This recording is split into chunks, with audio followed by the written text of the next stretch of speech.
John Fredericks, America's Godzilla of Truth. He's popular and proficient in picking politics with prophetic precision. And now J. Fred's picking sports. Are y'all ready for this? All across the airwaves and streams of the John Fredericks Media Network, John, Jack, and Nate, three guys that are pretty wise when it comes to picking winners. Football, basketball, baseball, soccer, golf, UFC battles, you name it. When the game is on your mind and money's on the line, Godzilla Wins is your guide to picking winners. Before you make that play, hear what J. Fred has to say. Godzilla Wins on the John Fredericks Media Network. Oh yeah, for entertainment purposes only.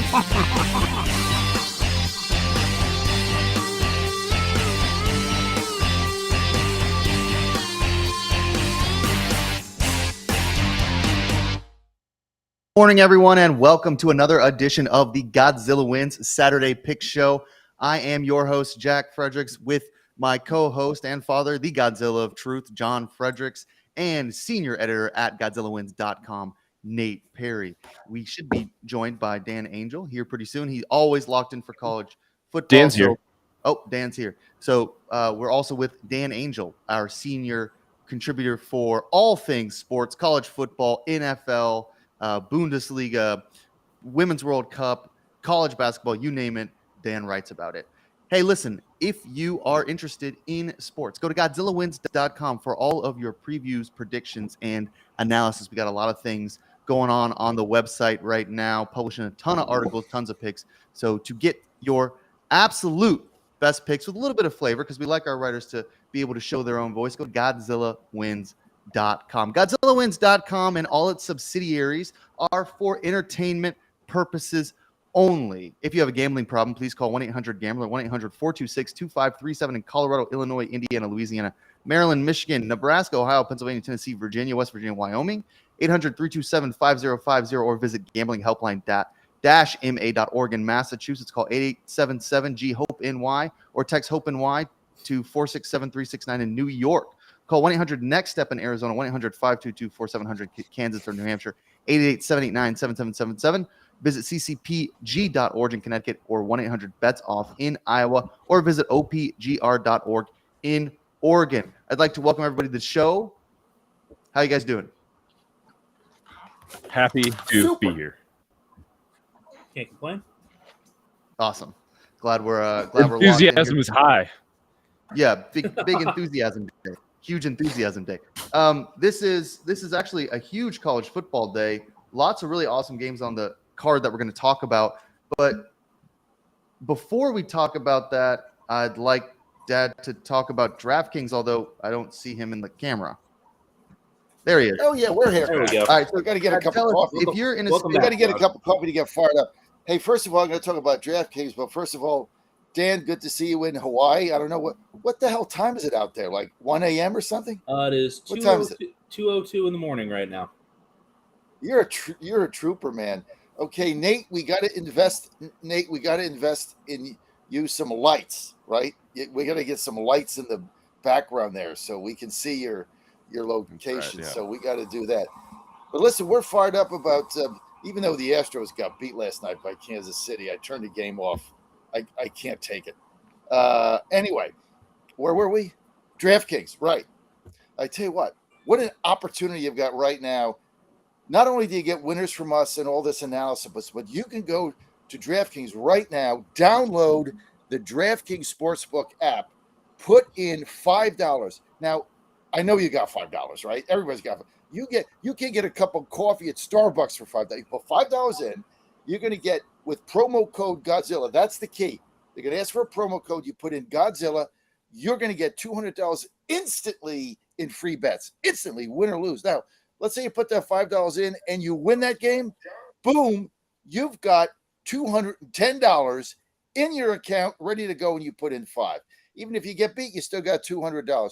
There's all kinds of promos they have. That's what I do every day is I look for the promos, profit boost, this boost, that boost, game bets where if you lose, you get your money back. They got all kinds of promos. That is the best sports book online you're going to find. Go to DraftKings.com, download their app, put a promo code Godzilla, get $200 of free bets. If you have a gambling problem, obviously you got to be over 21. You have to be in a state where DraftKings is allowed, like Virginia, Maryland, Pennsylvania, etc. Many of the states that we're in. And if you had a gambling problem, call the Virginia Gambling Helpline, 888-532-3500. Do it today. Okay, we got a lot of games to get through.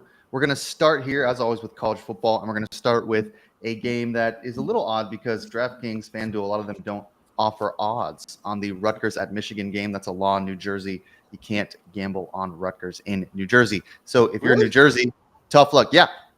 Can't. New Jersey law. You can't gamble on an in-state team. Yeah. They have the same thing They have the same thing, Dan, in Virginia. Where so if you're in Virginia, you can't bet Tech, UVA, VMI, anything. ODU. Yep. Yeah. And I feel for everyone trying to bet the Princeton games, but hey, you're gonna have to check it down to Queens. They've only played one. The Ivy League doesn't start until week 3. Yeah, but hey, Princeton made a lot of noise in that tournament, so you'd hate to be in New Jersey and missing out on that action. Okay, so let's talk a little Rutgers, Michigan. Rutgers is 3-0, guys. They've covered the spread in all 3 games. Michigan, second best team in the country. Rutgers plus 24, over under 44. I'm going to start with Dan here. Do you see anything you like in this game? Well, I think the under is probably a good place to start because Michigan, for all of its skill, the Wolverines play one of the most methodical offenses in the nation. They only average about 56 plays per game. And as we all know, the new clock rules have changed things quite a bit in college football. So it's tough to get to these totals now. When you have a slower-paced offense like Michigan plus a slower-paced offense like Rutgers, the Scarlet Knights only average 65 plays a game. It's not going to be easy to get to that number. And Rutgers is probably going to be perfectly happy to slow the game down. It seems like their offense, the only thing they're focusing on is not losing the game by not turning it over. So I think it's going to be a low-scoring game. I think Rutgers can hang around and get the backdoor cover, but I like the under overall here. Okay, so Dan likes the under. Nate, what do you think? A lot of the same thoughts as Dan here. My inclination is that a 24-point spread is just too much for this type of game. Like Dan said, both these teams play extremely slow. I just don't really like Michigan laying 24 points in a game that's probably going to be really slow. Like, I'm just not sure they're going to have enough possessions to run the score up. So I'm sort of leaning towards Rutgers here, just by virtue of that. I mean, Michigan hasn't blown me away. They didn't blow me away against Bowling Green. McCarthy threw 3 picks in that game. So I'm sort of skeptical of Michigan's ability to just totally run away with this. So I like Rutgers in a low-scoring game to sort of add on to Dan's under in a low-scoring game. Yeah, I mean, plus 24, that's a lot, but you never know. These teams like Rutgers, I mean, they're 3-0. They look a little better this year. They have covered the spread in all 3 games, but, then they could go into Ann Arbor and get blasted by 40. It's just sometimes hard to know in some of these games where these teams stand. Dad, what do you think? Well, I'm going to be the contrarian here. By the way, I always start with my record for the season. I'm 15-7 college football against the spread. That's plus 8. Put that up against anybody right now in Vegas after a couple of weeks. I'm opposite of you guys here. I don't have anything. I have no interest in the over and under in this game, nor any game, to be honest. I love Michigan in this game, minus a 24. Dan is right about the clock. It's getting a little bit tougher to get these teams to cover. But Michigan has beaten Rutgers 8 straight games. They get Harbaugh back. Remember, he had the 3-game suspension. He's back on the sidelines. So I just, this is another one of those games where I think Michigan, number 2 in the country, they're going to win this game. They're not going to get upset by Rutgers, who they've beaten 8 straight times. And it's a matter of, are they going to win by 3 touchdowns or 4 or 5? And Rutgers is not going to be able to match up here. I'm going with Michigan. I'm laying the wood minus 24. Okay, the contrarian there, minus 24, and he's right. They get back the philosopher king Jim Harbaugh for this game here. So if you like charlatans, go ahead and tune in to watch Jim Harbaugh march across the field and do whatever it is he does. Not a big Harbaugh guy myself, but I understand why people think he's good at his job. No kidding. All right, let's look at Florida State. That's a shocker. Yeah, just not a big Harbaugh guy. Look, I love Michigan. I mean, that's a school that I got a lot of love for. I got a lot of family that went there and lives in the area, but I don't know, not a big Harbaugh guy. In one sentence, in one sentence, why don't you not like Harbaugh? One sentence. I just think his antics are ridiculous. I don't believe these like recruiting stories. Like one time he says he stayed in a treehouse with like overnight with like some guy, and I mean he's always like doing weird stuff to try to like connect with like high schoolers or something. And I mean I work with high schoolers, and that's just not how it works. They're like people, and you can just talk to them like people. You don't have to like stay in their treehouse in order to get them to commit to your gigantic football program with like more money than God and more wins than almost anyone except for like Alabama and Notre Dame. So like, come on. I mean, you're not like, I mean, he's not like he's at Youngstown State here. So I don't know. I mean, he's always rubbed me the wrong way there. I liked him at, in San Francisco with the 49ers. That was great. But I don't know. I just think he's ridiculous. But who knows? Maybe we'll cover here. Big Greg Schiano guy myself. So I'll go with Rutgers plus 24. Let's look at Florida State at Clemson. I like this game, Dan. I know you've written, I believe you have this up on GodzillaWins.com as one of your games of the week here. Yep. So we're going to start with you. We've talked a lot about both of these teams. I'm not exactly sure what to make of either one, really. Florida State we were high on, but they didn't look awesome last week. They're third in the country right now. Clemson's been a little streaky. Florida State's -2, which tells you what they maybe think of what the bookmakers think of a game where Clemson is an unranked team here. So Florida State -2, over under 55. Dan, who'd you pick for this game? Yeah, it's tough to trust either of these teams because Clemson hasn't beaten anyone good. The one good team that they came up against, Duke, tore them apart pretty well in the second half, and Florida State had been looking strong, but they didn't look good at all in the second half against BC. I think the bet I like here is first half over 26.5 because Florida State and Clemson have both been quick starting teams. The first half over is cashed in 10 of 13 for the Seminoles, and I think it's 10 of 13 for Clemson as well. So I think both teams get off to a fairly decent start. Conditions are ideal for football for this time of year, so I'm going with the first half over. I lean Florida State as my main pick, but I just don't trust either team right now. Okay, we love those picks here. First half over team total. Nate, what do you think? I'm going the other way. I kind of like the under here, just for the whole game. Clemson just hasn't shown me much. Like Cade Klubnik is supposed to be, this great quarterback, and he's played 2 games now against like good teams. Duke in week 1, and then he played in the bowl game last year, and he was like not very good in either game.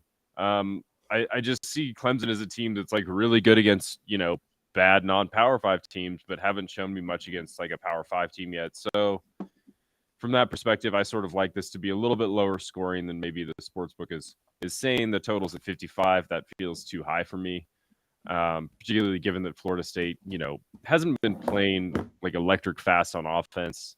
And I think Clemson should be able to slow them down with their defensive line play. So I like the under here. That's where I'm at. All right, Dad, I know you're not going to do an over-under, so who's your pick? I mean, I just don't get you guys with this over-under. I mean, what do? You watch the first half of the game? I mean, there's a lot of games on. Is this? Yeah, man. I just don't get you guys, right? I'm never going to get it. I'm not even going to go with it. Like, pick the damn football game. You just talked about how you're shopping bonus boosts. You got you're over here like, oh, let me get my free play in. After Aaron Judge gets 1.5 hits, you just turn off the baseball game? Yeah, like, come on. I tell you what, I'm going to give you guys my first prop bet ever. How's that? Oh, right? Wow! Just to shake things up here. Oh wow! I'm going to give you a prop. I've never done a prop. And yet we're not. And yet we're not for betting totals. Yeah. We're not doing the totals. But let me give you guys some pure prop. What do you bet a total like you're like rooting for what? Interceptions? It's the whole. I'm rooting for my money, John. Okay. Yeah, money. Okay. It's like, but there's no entertainment in watching a game where you're betting the total in the first half. Yes, there is. The entertainment is in me versus the sports book. Go to the blackjack table. I mean, that's go. We do that too. There's some skill in blackjack, but not as much. Go ahead, Dad. All right, this is a great game. You got Florida State going to the Death Valley. I can't wait for this game today. Clemson's a 2-point underdog at home now. Clemson has won 7 straight games against Florida State. Right, there's a reason for that. Florida State looked god. Did you see the game this week against BC? They looked god awful. Coupled with the fact that Boston College had like 1,000 penalties, and they almost beat them. I mean, this is you can throw that game out, I guess, just like you have to throw out the opener against Duke that Clemson had. But I love Clemson's offensive line here. They're all going to the NFL. I love Shipley. I think my only prop bet I've ever played, I'm going to bet today, Will Shipley plus 110, one touchdown, right? One touchdown anyway, grounder air. This guy is going to roll up huge yards because they have a tremendous offensive line. And what you just have to do is throw out the Duke game. They had interceptions. They were not ready. I like their new offense. I like them at home.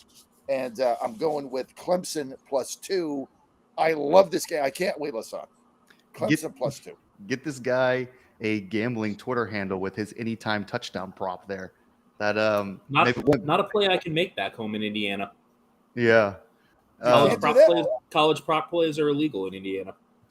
That's the every state's got its own rules. Yeah. It's always kind of fascinating to learn about some of the different stuff. Nate just got a bunch of different prop plays that he can now play in Nevada mobilely, which I don't think he was able to do before. So kind of interesting. Well, that is the future, though. I mean, I don't like the total thing, but the prop bets is the future of this whole gaming industry, because if you look at the numbers on it online with millennials, it's off the charts. I mean, that's where all the action is. So that's something where I got to get in the game, and so that's why I'm doing a prop bet a week. My first prop bet ever. I'm so excited. Will Shipley scores a touchdown. We'll see what happens. Hopefully he scores one.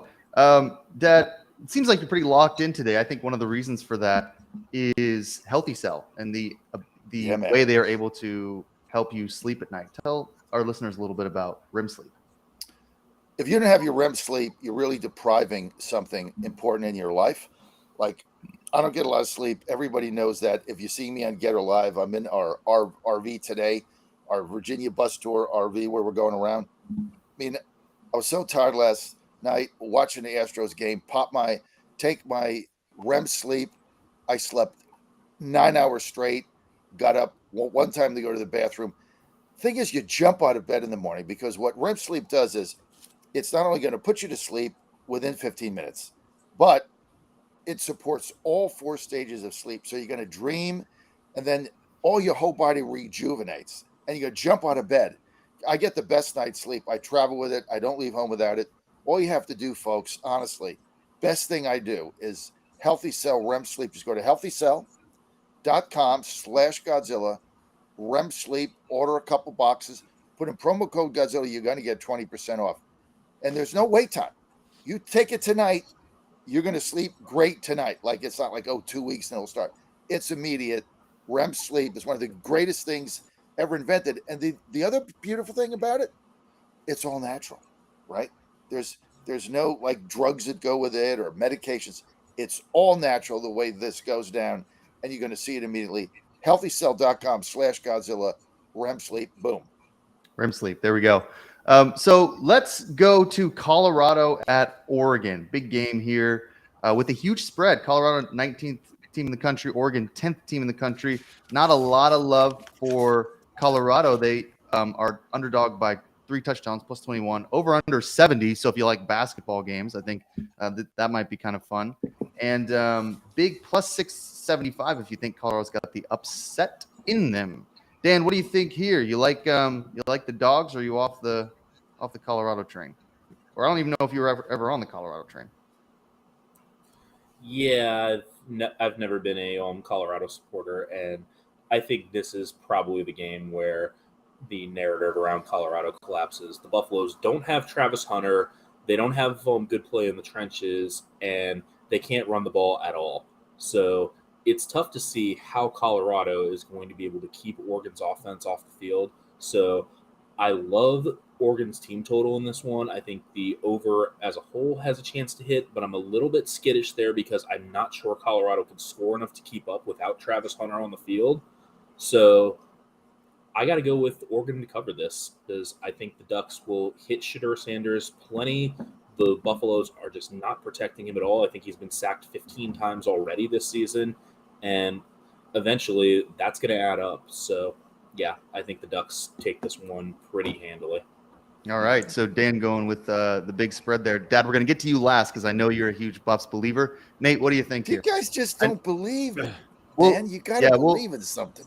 I'm I gonna don't give you believe. I'm gonna give you Give your me time. something to believe. Yeah. You Yeah. hit the anchor here at the end. Let me tell you more reasons why you shouldn't believe before John tells you why you should. Colorado's just too one-dimensional, I guess, on offense for me. They suck at running the ball.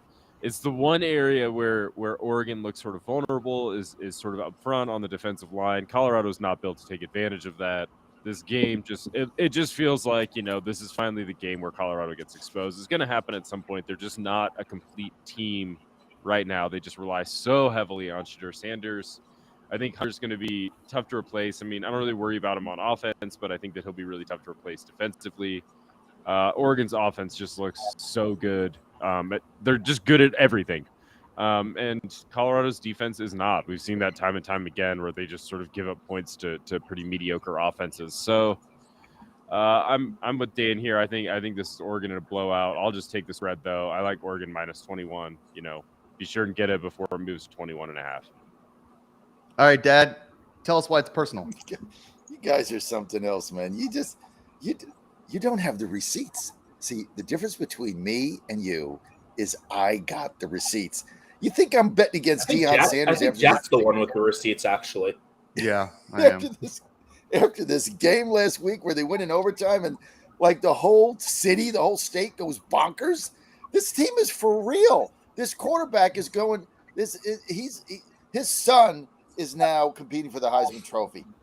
There's everything about this program I love. Everything about Coach Prime I love. Everything about what they do I love. And I'm getting 21. I don't know how they stay in these games. I agree with you guys. It is a test. And if they get blown out, everybody's going to say, see, they're not that good. See, we told you they weren't really that good. They're going to stay right in this game today. I don't know if they're going to win, but I am definitely taking Coach Prime, baby. Give me the receipts and give me 21 with Coach Prime. I think Caleb Williams is probably winning the Heisman, but I hear what you're saying about that. The one thing I'll say about this game that makes me nervous about the 21, laying 21, is that it just seems like everything goes right for Colorado. I mean, the Travis Hunter injury notwithstanding, that was a pretty dirty hit. But every single game, it's like they're losing. It's close, except for the TCU game, and that was close too. And then TCU probably wins if they don't drop 8 into coverage the whole second half. Right. And, Nebraska throws 1,000 turnovers. Colorado State implodes. I mean, so either God is on the side of Coach Prime and they're going to hang around because Oregon's going to make uncharacteristic mistakes, or they're going to get boat raced. At some point, that is going to happen. And it might be today. So we'll see. I never heard that. Boat raced. What does that mean? I don't know, it means you get blown out. I like that term. Yeah. Hey, blown out, boat raced. I like it. That's a good one. Actually saw that as some anonymous coach referring to what's going to happen to Colorado this week.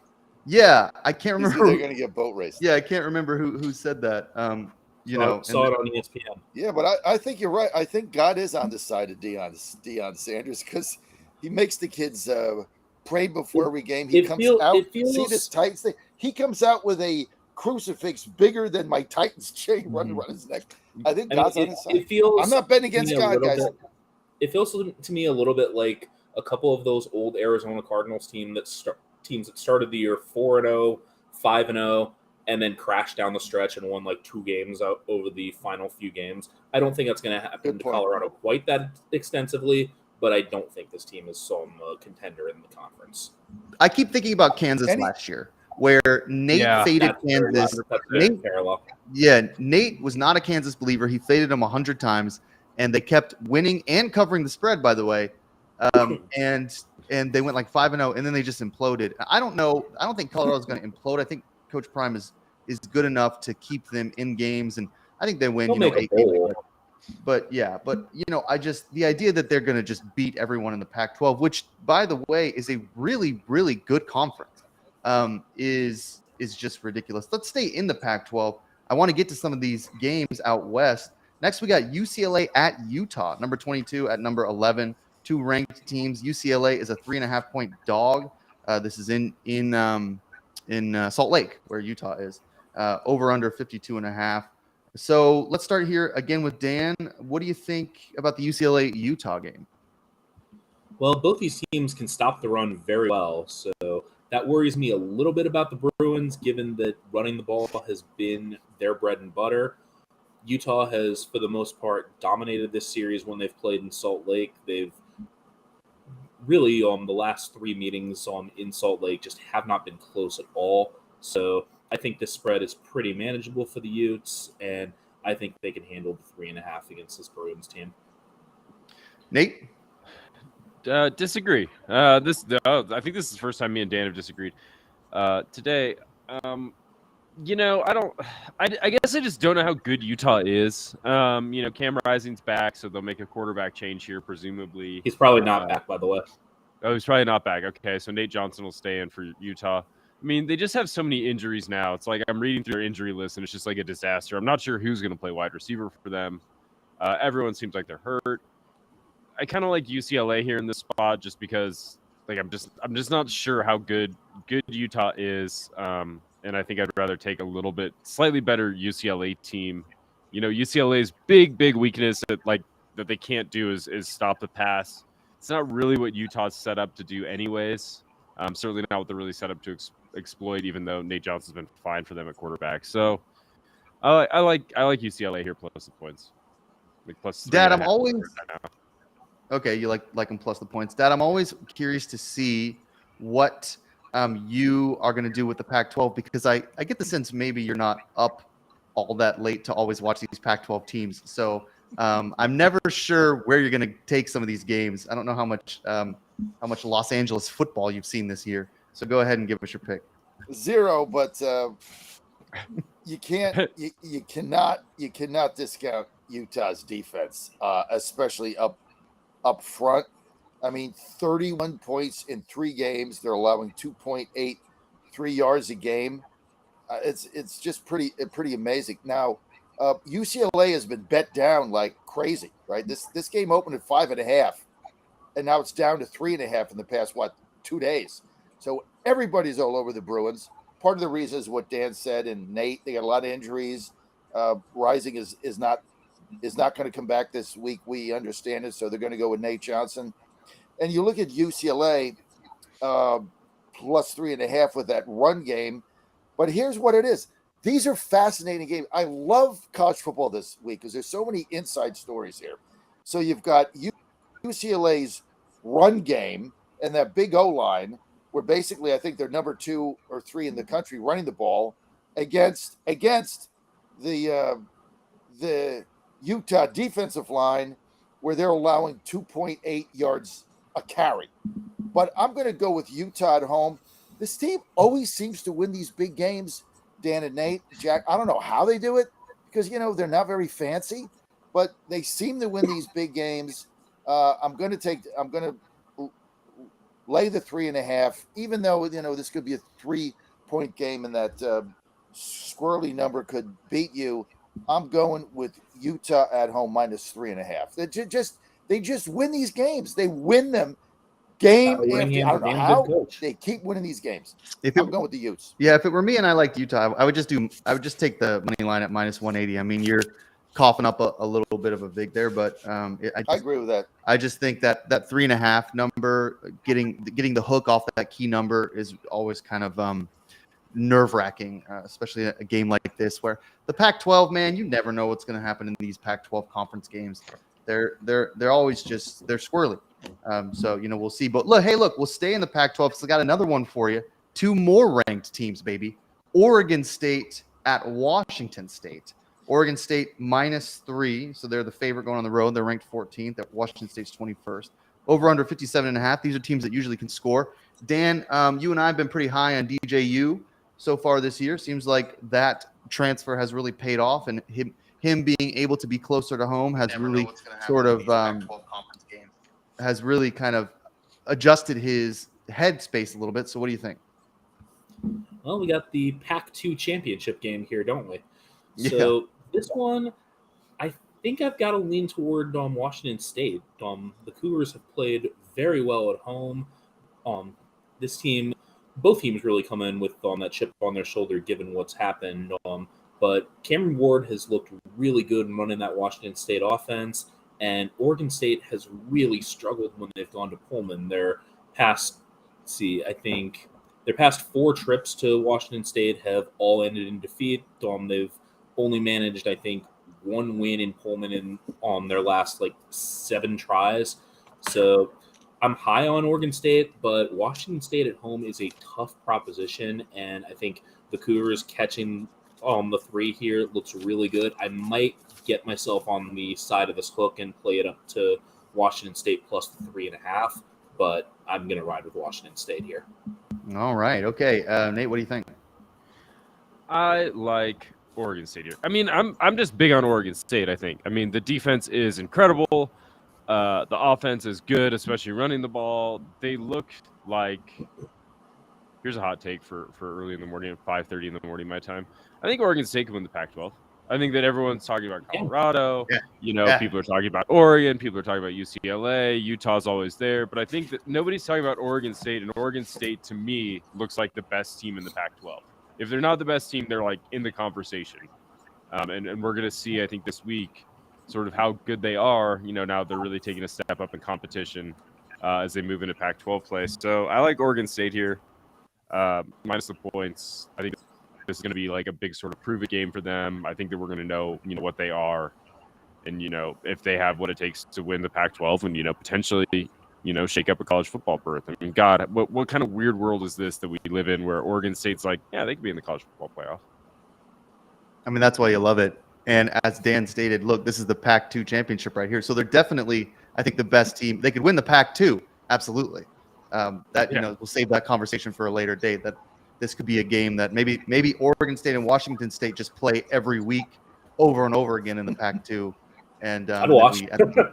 Yeah, I think I would too. I think that'd be hilarious. Dad, go ahead. Give us your take here for this last Pac-12 game on the slate. Beaver fever. That's all I got to say. I'm laying the 3. I love Oregon State in this game. Look, Washington State's a pretty good team, but they are gonna dominate this game in the trenches on both sides of the ball. They got a bigger offensive line. They got a bigger defensive line. Their ground game is number 2 nationally. Good luck stopping them, Washington State. And forget about it. I mean, this is one of these games where they're just going to ground them into the turf. And by the third quarter, the Washington State D-line is going to be just exhausted. Now, you got running back Damian Martinez. He's had 9 straight 100-yard games in the Pac-12, playing in the Pac-12. I mean, that's a lot of games in a row to get 100 yards. They're just a better team up front, both sides of the ball, better defensive line, better offensive line, bigger guys. A lot of them going in the draft. OS, baby, Beaver Fever minus the 3. Beaver Fever minus the 3. Hey, listen. On the road. And what they're going to need if they're going to win this game, I think, is a little Beard Vet coffee. That's how we all wake up here on the Godzilla Wins show. Beard Vet has some of the best coffee in America, and you can get it for cheap. All you have to do is go to beardvet.com. That's beardvet.com. And you can shop from all sorts of different flavors, different grinds. I do the whole bean. Dad does the Keurig cups. And the promo code Godzilla is going to get you 10% off. So if you love our show and you love coffee, there's no better place to go than beardvet.com. That's beardvet.com. Promo code Godzilla gets you 10% off. I talk about these guys all the time because I use this product constantly. I also have a beard, so you can get your beard tinctures there as well. But this is some of the most amazing coffee you will taste, and it's priced at a reasonable price. With that 10% off, you really get it at a reasonable price, and it'll come very quickly. So the minute you hit that order, I mean, it shows up in 3 days. And I'm the kind of guy, I've got 4 or 5 bags of coffee just laying around at all times because I don't like to run out. So when I do run out, I rely on BeardVet to get that coffee to me very quickly. So beardvet.com, promo code Godzilla, 10% off all your beard and coffee needs. All right, let's turn our attention to Iowa at Penn State. This is a game I didn't want to put on the card. I'm going to be honest with you. I don't want to talk about Iowa, and I didn't want to listen to Dad complain. Nobody does. Yeah, right. And I also didn't want to listen to Dad complain about how Penn State like ran up the score against West Virginia or whatever. So I was like really hesitant to put this on the schedule. But we'll go ahead and let Dad start so we can get this out of the way and he can complain about Penn State. Oh, before we do this, Dad, Iowa plus 14.5. This is in Happy Valley. Over under 38.5. So low total. Obviously, that's because Iowa doesn't play offense. They just punt. And if you like the upset plus 490 for the money line on Iowa, Dad, what do you think? I'm going to bet again for the second week in a row the number one douchebag coach of the year, James Franklin. The guy's a douche. Can't stand him, but he runs up the score. And so you want to bet football and you want to bet Penn State. Iowa's horrible. Come on, man. He's going to run the score up so then he can go to a press conference and say how he pounded Iowa, lowly Iowa. He beat it by 3 touchdowns or 4. Score at the end. That guy's a douchebag. James Franklin, can't stand the guy, but 14.5, no brainer. Penn State at home. This is just a superior football team with a coach that's going to run the score up. If you're betting football, this is your best bet of the day. This game's going to be a blowout, and Franklin's going to put his foot on the gas. And then he's going to say, oh, well, we deserve to give our second-string players the opportunity to score a touchdown with 3 seconds to go, and they don't have any timeouts. Whatever, dude. Hey, but if you're laying 14.5, he's your guy. Yeah, Penn State minus 14.5. Yeah, I'm not gonna I'm gonna stop putting Penn State on the schedule here. Look, Dan, I think Iowa's pretty good. I don't really understand this lowly Iowa. I mean, they're ranked 24th. Yeah, I think they're a real team here. Who do you like? I mean, I got to go Penn State here because I just do not trust a Brian Ferentz offense at all. I mean, the guy actually had it written into his contract that Iowa has to score X amount of points in order for him to hit certain escalators in his contract, and defensive points count in that. So that's how bad things are for Iowa's offense. And I just don't think the Hawkeyes can hang with what Penn State brings to the table. I mean, the Nittany Lions, Drew Aller is looking really solid. That stable of running backs has been even better than they were as freshmen. And yeah, I just don't think Iowa's offense can hang with Penn State. And I think it's going to be a grinded out game, but I think Penn State eventually ends up winning this thing probably 24-7. Okay, yeah. I mean, that's the thing. They can't score. Nate, what do you think? I mean, maybe the over-under is something to look at here. I know it's low, but Iowa doesn't score. It's not that low. Yeah, I mean, I think that I actually just want to go zig where everyone's zagging. I like the over 41. I mean, all right. The whole narrative is Iowa can't score on anybody. They're not going to score any points against Penn State. But is that true? I don't know. I mean, I'd say it's good, yes. But they have problems. Their tackling numbers aren't great on PFF. I think Iowa can do enough here to at least score a few points. I think that Penn State's not going to have a problem scoring their points for sure. Always when it gets over 2 touchdowns in a game like this, it's a Big Ten kind of grind about game. I always worry about the back door. I actually just like over 41 here. Iowa's defense hasn't looked like the sort of defense that we saw last year. They're trying with offense at least, so maybe they can break off a big play or two. Look, on DraftKings, the over/under is 38.5, so I'll give you 38.5. Wow, 41. Yeah. Okay, so very quickly, I want to talk about Oklahoma State at Iowa State. I think this is another game Dan wrote up in his college football preview for Week 4. I believe, Dan, that's right.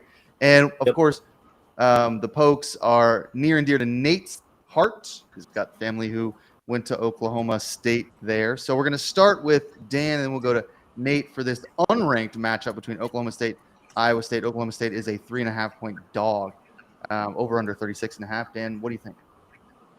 I mean, there is no truth to the rumor that Kim Reynolds has made offense illegal in Iowa. It just seems that way, given what the Hawkeyes and the Cyclones bring to the table each week. And then Oklahoma State, Mike Gundy says that the Cowboys don't have a problem after getting boat raced by South Alabama at home last week. They've got problems. This Oklahoma State team really has not looked right since mid-season of last year. And I just don't think either of these teams can do much as far as offense goes. They play close games. Their past 8 meetings have all been decided by 7 points or less. So as low as this total is, I have to play the under here because I think it's just going to be like a 10-7 slugfest. All right.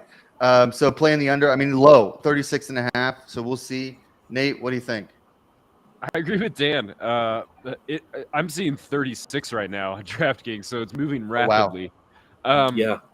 I agree. I just what neither of these teams have shown me anything on offense. Iowa State sucks defensively too, but is OSU really going to be able to take advantage of that? I don't think so. These two teams they just look lost offensively, so I agree. Under. I'm not going to overthink this.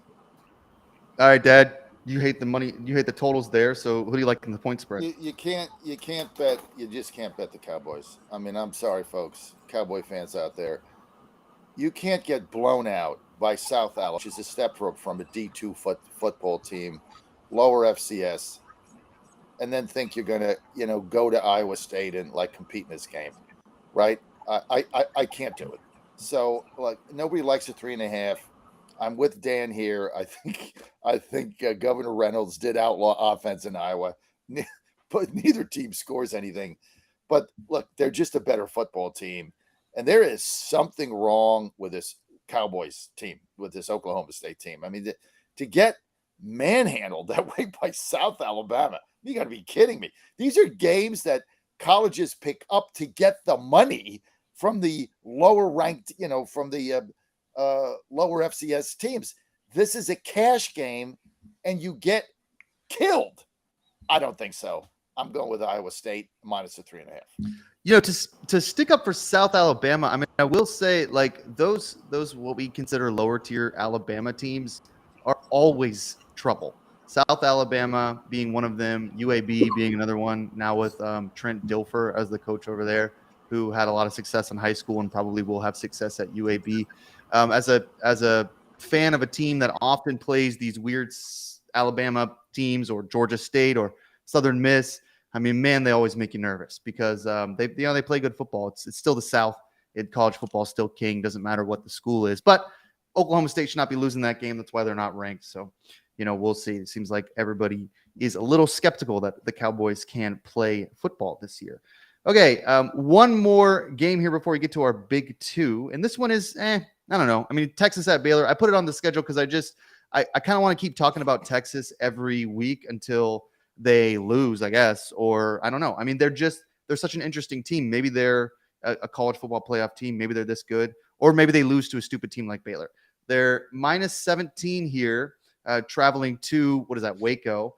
Over under 48.5. Dan, what do you think here? Oh, man. That's a tough one because I can't really figure out Baylor. They looked so poor in that first game against Texas State, and then they came back and actually looked pretty decent against a good Utah team. And I think this might be one where Baylor finds their way into the back door because the biggest weakness that Baylor has is they cannot stop the run at all, but they're very good against the pass. And Texas's ground game is not that good. I mean, they rely heavily on Quinn Ewers, and for good reason, but they don't really have that ground game to supplement it. And I think because of that, this might be one where Baylor manages to sneak in that late touchdown that cuts the margin to like 14, 15 points and gives the Bears the backdoor cover. So I'm going to go with Baylor in the points, but I'm probably not going to play it because I just don't like the matchup at all. Nate, you nervous about the backdoor here for Baylor? Nah, I'm not nervous about the backdoor here at all. Texas is a real team. I'm generally, Jack knows this from our years watching college football. I'm generally a pretty huge Texas skeptic. It's just what I am. I just think their fans are like some of the worst in sports. I think that they are delusional often, and they infuriate me with that delusion. So I'm generally a Texas skeptic. That being said, they look really good here. I mean, they had a little bit of a flat spot against Wyoming. That's to be expected. It's tough to beat Alabama. That's a big emotional sort of pie to come off of. when they beat them in Tuscaloosa. But Texas looks the part, and Baylor doesn't. Baylor obviously is playing a backup. Their one win that they can count towards their record is against FCS team at Long Island, where they didn't play that well. At least the quarterback play wasn't that good. That's going to be a problem this week. I think Texas probably rolls here. Though they will probably lose a stupid game at some point in the season, but I don't think it's going to be here against Baylor. I just don't think Baylor's that team. Yeah, and I don't know, man. I mean, Wyoming, like I know everybody's talking about that game as kind of maybe we're skeptical of Texas, but I think Wyoming, I mean, they're 2-1. I think they're pretty good. I mean, obviously Texas should beat them by 100, but sometimes these teams, you got to give them respect. Wyoming can play a little football. They'll be in the mix this year. Dad, what do you think? Texas, Wyoming. I'm sorry, Texas, Baylor. Lock 'em horns. This is this team. I think it was Nate that said this team's for real. I don't like the game, right? So I'm going to lay this at 17, but it's probably in my lower tier because I am afraid of a backdoor cover here and a little bit of a letdown. But Texas is the real deal, and somebody's going to have to deal with this team. They look they have no real weaknesses. So I'm going to go with Texas minus 17, but I'm going to take my time for a bonus game while I got just about 30 seconds here. I love West Virginia University Mountaineers at home taking 5.5 over Texas Tech. And finally, they get the monkey off. And finally, they beat Texas Tech in what is going to be an ugly game. That game is going to be ugly, but take the 5.5. Mountaineers, baby. WVU. Yeah, bonus game. Texas Tech sucks. So does West Virginia. So we'll see. Dad, if you're in Virginia and you love your Mountaineers there, you can go to Rosie's Gaming Emporium and get a little action. Tell us a little bit about Rosie's. Listen, guys, if you love our show, right, the only reason we can exist is because of our sponsors. And we get a lot of people that really believe in us and what we're doing. They have a lot of fun. And this is all about fun. Godzilla Wins is about fun. The show is about fun. It's about entertainment. And that's what you get at Rosie. I am such a great Rosie's fan. If you live in Virginia, they got 5 locations at Rosie's now. No more racing at Colonial Downs, but they've got the off-track betting is all there in all their locations. But you can go to Collinswood by Danville. You can go to Hampton. You can go to Vinton by Roanoke. You can go to New Kent, where Colonial Downs is outside of Richmond. You can go to Richmond, right by our studio. Dumfries in Northern Virginia. You go to Rosie. They got great deals going on. Hey, if you don't have a Rosie's card, you can get between $20 and $1,000 in free play. Just go up, spin the wheel. First time I went, I got $100 in free play. It's a lot of fun. It's just a great environment with a great culture. And guess what? They got bigger payouts, and they got the biggest jackpots in Virginia. So go to rosiesgaming.com. Check it out today. Have fun. They'll have all the football games on rosiesgaming.com. It is the fun place to go. And take your significant other there. You might get lucky twice, like I do. Go to rosiegaming.com. All right. That's why I'm always in a good mood. Yeah, because you're always at Rosie's. I do believe that you're probably always at the casino. So let's go. We got 2 games, and I left a lot on the table for Ohio State, Notre Dame. We have a lot of time to talk about it. We'll talk about Ole Miss, Alabama next. Much to my chagrin, I didn't want to put this on the schedule either.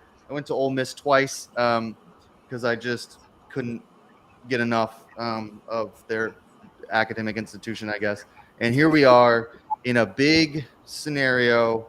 Ole Miss 3-0, travels to Tuscaloosa. Ole Miss is number 15 in the country for some stupid reason.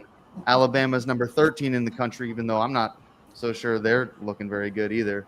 Ole Miss +7. That's a lot of points for to be laying if you like Alabama, for an Alabama team that has not looked good in pretty much any game this year and is slowly has out of the top 10 for the first time in like 700 weeks or something ridiculous. I think only one other team had ever held that a longer record. I can't remember what it was, maybe Notre Dame or something. But so they drop out of the top 10 for the first time in a very long time. They don't have a quarterback. They don't have wide receivers or an offensive line, really. They don't have a defensive line either. Lane Kiffin stirring the pot. He says the defensive coordinator actually isn't calling the plays. I reviewed the tape, and someone else is calling the plays. Nick Saban said, no, a defensive coordinator is calling the plays. Lane Kiffin, 2 years ago, feeling his oats, said, get your popcorn ready, threw a bunch of popcorn in the air, and then lost by like 57 points or something. So, like, I hate this game. I don't like watching Ole Miss ever. And this is like the worst scenario for me because now I have to watch them. And if they win, I'm going to be happy. And if they lose, I'm going to be happy because finally, if they lose, I can move on with my life. And if they win, I'm actually going to be miserable because then I have to keep watching them and think that like we're going to go to Atlanta and, you know, like compete against Georgia in the SEC championship. By the way, we have to travel to Athens and get smoked by Georgia as well. So, you know, that's going to happen. LSU stinks. Like their SEC West is wide open if Ole Miss can beat Alabama. And I just, you know, the first time I ever saw them beat Bama, Hugh Freeze was the coach. I was alone. I was house sitting in an apartment for a bunch of cats in Reno, Nevada. And I was so excited when we won. I was jumping up and down on the couch, throwing stuff, cussing. You know, the cats were looking at me like, you know, who'd they let in this house? This just crazy person. And, you know, I'm so upset. I'm so mad that I have to watch this game. I'm so mad that Ole Miss is 3-0. I don't want to watch. I don't want to watch them lose by 100. I don't want to watch them win. I want it to go away, I think. I just want everything to go away. And I don't like when Ole Miss is good. And I don't like when they're bad. I just don't like watching them. So that said, Dan, we'll start with you. Ole Miss +7 over under 56. In I think you need some counseling. Well, you know, you try to do this. I mean, you try to be an Ole Miss fan for what is now, I don't know, 15 years. I mean, you honestly, just do it every week. Just sit down and watch them disappoint you every single week with this nonsense. And then the minute that they get good, you know, our coach goes through just the most incredible like situation ever with his burner phone, and then all of a sudden we get hit with a million sanctions, close to like the SMU death penalty situation. We got to have Matt Luke as our coach. Then we get Lane Kiffin to come in, and it's just like it's never going to happen, guys. It's not going to happen. We're one of the only teams to never go to Atlanta and never play in the SEC championship. It's not going to happen. Okay, it's not going to happen. Like it's not. So everybody can just stop believing because it's just we are going to lose to Vanderbilt or something like that. It's just this is what they do. And so anyway, the game's at 2:30 East Central. Well, the first game you took me to was the Vanderbilt game, and we lost. And we're sitting there in the student section. As the first game you took me to the Grove, and I think you were a freshman there. Ole Miss fumbles the ball 3 times inside the Vanderbilt 5. The last time on the 1-yard line with 30 seconds to go, down by 4. All they got to do is get a yard. Yeah. They got first and goal on the 1, third fumble inside the 5, and that's, I think, when the whole thing started. Well, no, it's not when the whole thing started. It started way before that. But we're always losing to the doctors. That happens all the time. You know, I was with Nate during the Arkansas 4th and 21 game or whatever. 23, yeah. Yeah, helping him move, and I chucked my phone off the balcony when that happened because we were listening to it on the radio. I mean, it's just a never-ending just misery. It's like being a Browns fan. It's just horrible. So, the Browns never even get close. Yeah, that's true. You got problems, dude. Go ahead, Dan. Tell us who you like in this game. You got some major issues going on there. Yeah, go ahead, Dan.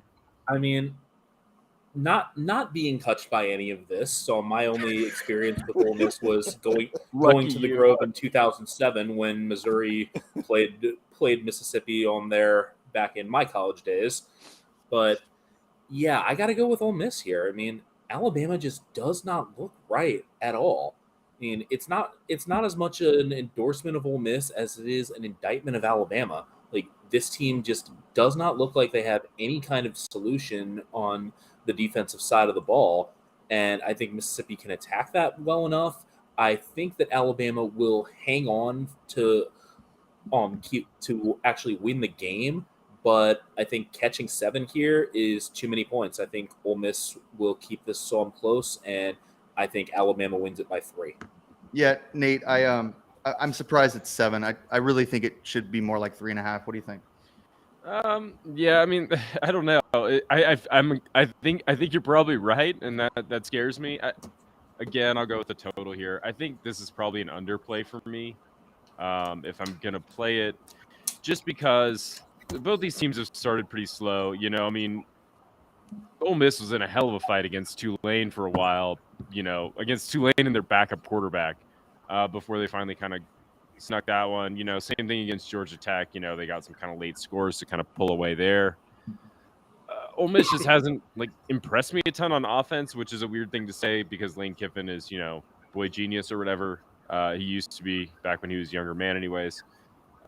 Alabama doesn't show me anything on offense. I mean, they don't know who they want to do. Quarterback, Milrose back, but Milrose looked bad.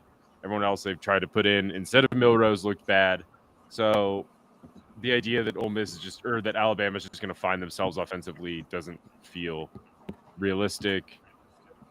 I think this is probably an underplay. I'm seeing it somewhere around 55. That seems 55, here we go 56. again. Here we go again with the totals. Snooze fest, dude. You know what? Go ahead, Snooze Dad. fest. Give us Go this get some game's gonna be a coffee. snooze. Listen.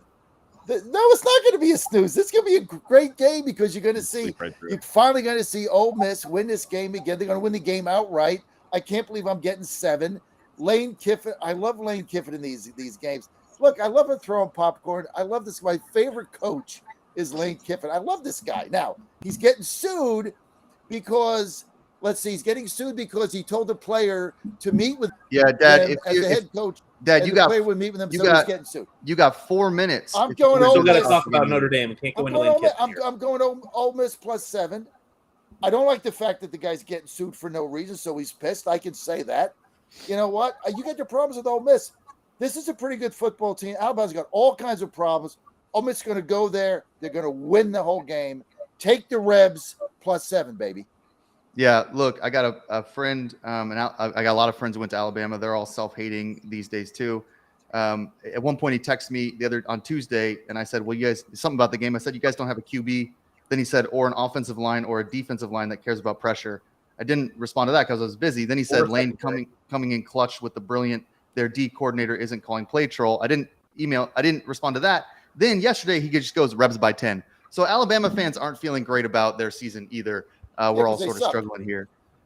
So listen, number 6, Ohio State at number 9, Notre Dame. This is our Godzilla wins saucy game of the week. Ohio State -3.5. We all got about 30 seconds or a minute to talk about this game. Dad, we're going to start with you. The saucy game of the week, Ohio State -3.5 going into South Bend. I love Notre Dame.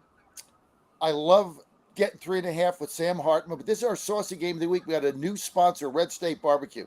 Now, whether you're still smoking or grilling in the backyard or you're spending your weekends tailgating for football, the barbecue sauce you need is America's and Godzilla's favorite.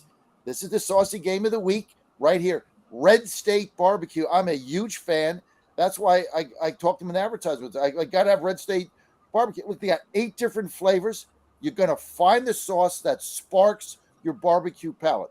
Pork, brisket, chicken, burgers, you name it. Red State Barbecue offers 8 different flavors from sweet to spicy to smoky to tangy and hot. Now, all you got to do is go to redstatebbq.com, redstatebbq.com.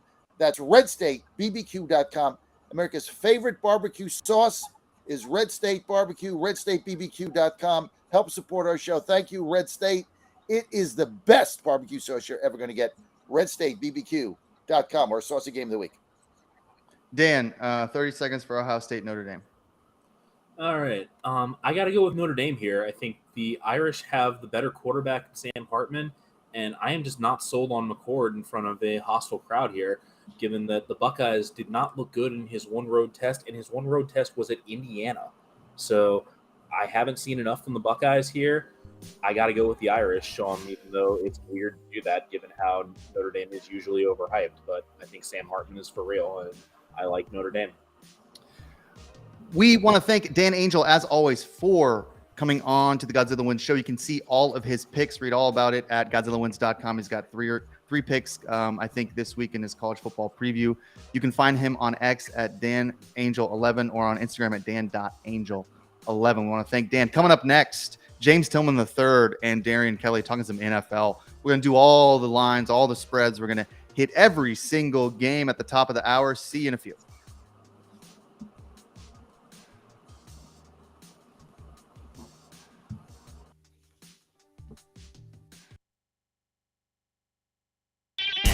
You're listening to Godzilla Wins on the John Fredericks Media Network.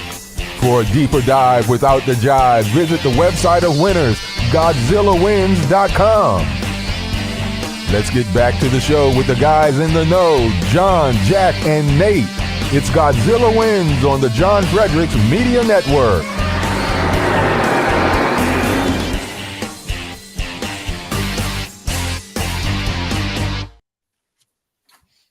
And we are back with James Tillman III for the next 30 minutes to talk the early afternoon NFL games and, of course, the Chicago Bears. James Tillman writes about the Bears for us on Godzilla Wins. He does his pick every week before the game, and then he does a recap as well. Those have been really incredible. I just spent 10 minutes complaining about how hard it is to be an Ole Miss Rebels fan.